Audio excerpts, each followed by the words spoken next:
Salut à tous, c'est Mysteries. Aujourd'hui on se retrouve pour un unboxing et test d'un produit de chez Apple. Et oui, la toute première présentation d'un produit Apple sur ma chaîne. Il s'agit là pas d'un tout nouveau modèle qui vient de sortir, mais du Magic Trackpad 2 couleur Space Gray.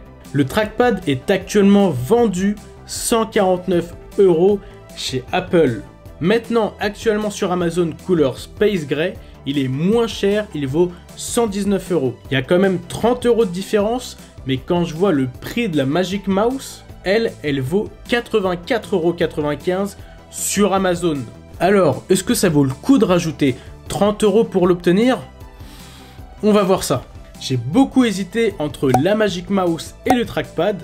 Finalement, mon choix a été de prendre le trackpad. Bien sûr, je vais vous expliquer tout ça en détail, et vous allez vite comprendre pourquoi. Si je l'ai pris, c'est tout simplement parce que j'utilise tout le temps Final Cut Pro sur mon MacBook Pro et j'ai voulu tester le montage cette fois sur grand écran.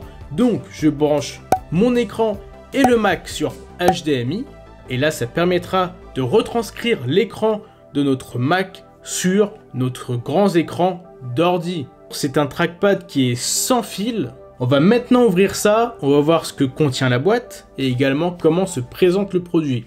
Ensuite, bien sûr, on l'essaiera, on va brancher tout ça et on va voir exactement ce que ça donne.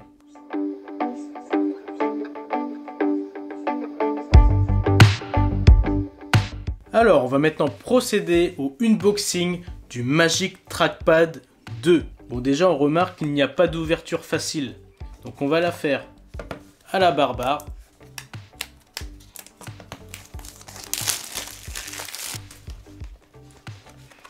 Hop, ça s'ouvre sur le côté et voilà, tout simplement.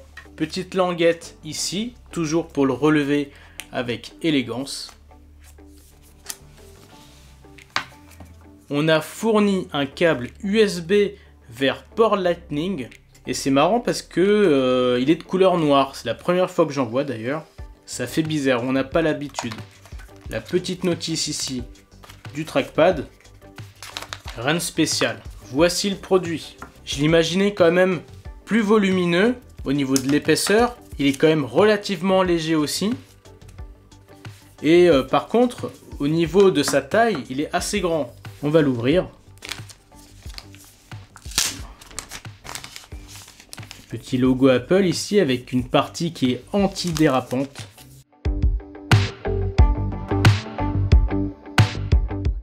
Là, vous avez le bouton pour l'allumer. Et ici, le port Lightning pour le recharger. Voilà. C'est vraiment, on va dire, tout simple. Et par contre, il est vraiment très léger, hein. J'insiste parce que je pensais vraiment qu'il serait plus lourd. Concernant la différence de taille, on voit vraiment là que le Magic Trackpad 2 est vraiment beaucoup plus grand que le trackpad qui se trouve sur mon MacBook Pro. Je précise également que j'ai un MacBook Pro 13 pouces. Donc c'est pas non plus le plus grand, mais là vraiment par rapport à la différence de taille, rien à voir. En mettant mes deux mains à ce niveau-là, voilà comment ça rend. Et là, ici, si je compare, vous voyez, c'est vraiment beaucoup plus gros. Concernant l'installation, je vous montre ce que ça peut donner. Donc là, on a le trackpad avec le clavier Mac.